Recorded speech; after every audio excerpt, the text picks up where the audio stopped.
Bonjour et bienvenue dans cette vidéo qui va parler de la mesure. Bon, vous aurez peut-être déjà vu des artistes en rue qui dessinaient sur une place ou au bord de l'eau et qui utilisaient leur crayon ou leur pinceau pour comparer des choses les unes par rapport aux autres.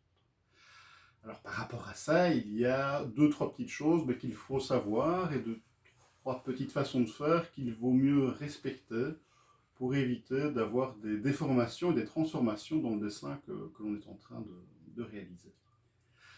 Alors, la toute première chose que l'on conseille, c'est d'avoir le bras toujours tendu. Pourquoi toujours tendu? Eh bien parce que la distance, la mesure que l'on prend, se situe entre l'ongle du pouce et le sommet de votre crayon, de votre bic.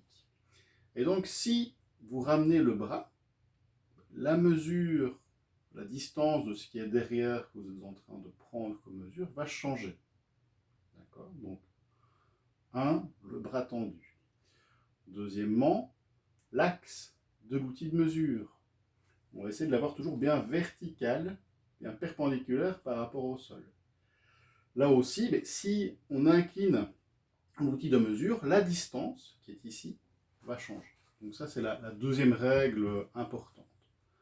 N'hésitez pas à demander l'avis de quelqu'un qui est autour de vous, parce qu'on ne se rend pas toujours compte de l'axe de l'outil qui prend la mesure, justement. L'idée, c'est de ne pas trop le serrer trop fort, sinon on a tendance à l'incliner, de garder une pression délicate sur l'objet. Donc ça, c'est pour ces deux règles-là. Alors la troisième chose qui va impacter la mesure, c'est, ça on ne peut pas y faire grand-chose, c'est le décalage qu'il y a entre l'épaule qui tient le crayon et l'œil. C'est-à-dire que ici, avec l'œil qui est un petit cône qui regarde à 22 degrés et le crayon, quand je descends le bras, la chose que je mesure, et la hauteur de cette chose-là, la distance, va changer. Et donc on peut avoir un décalage jusqu'à 7-8 cm entre le coin de l'œil et le pouce, rien qu'en descendant le bras.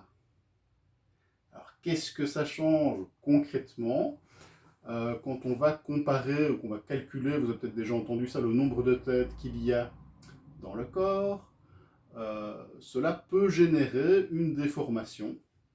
Et donc quand on va compter combien de têtes il y a dans le corps, on va se retrouver avec un chiffre. Et ce chiffre va être modifié par le décalage distance-œil, par éventuellement l'inclinaison du crayon, par le fait que le bras soit bien tendu ou pas. Et donc, je me suis retrouvé en classe avec des étudiants qui me disaient regardez, monsieur, là, la tête va 9 fois dans le corps, ou 4 fois. Ça peut partir un peu dans tous les sens. Alors, vous aurez peut-être aussi entendu qu'il y a des règles avec des canons. On dit il y a 7 têtes et demie dans le corps, 8 têtes dans le corps. Ça dépend de livres de référence que vous avez. Ici, moi, ce que j'ai vu, c'est que ça varie, c'est pas moi qui le dis, c'est Wikipédia, entre 12 et 13% pour une personne adulte. Et en gros, ce 12-13% pour quelqu'un d'un mètre 75, c'est ce qui fait qu'il y aura 7 têtes et demie ou 8. Donc les deux sont possibles. La troisième règle, et j'y viens enfin, pour éviter d'avoir ce petit souci lié à la mesure, donc on va éviter de compter combien de fois va le sourcil dans toute la hauteur du corps, par exemple, sinon on ne s'y retrouve pas, mais c'est de comparer des choses qui sont idéalement sur un même plan et qui ont une taille relativement identique. Ça évitera des problèmes de déformation au niveau de croquis. Et donc pour ça, on va par exemple chercher la moitié entre deux points. Et ça, c'est le sujet de la vidéo suivante.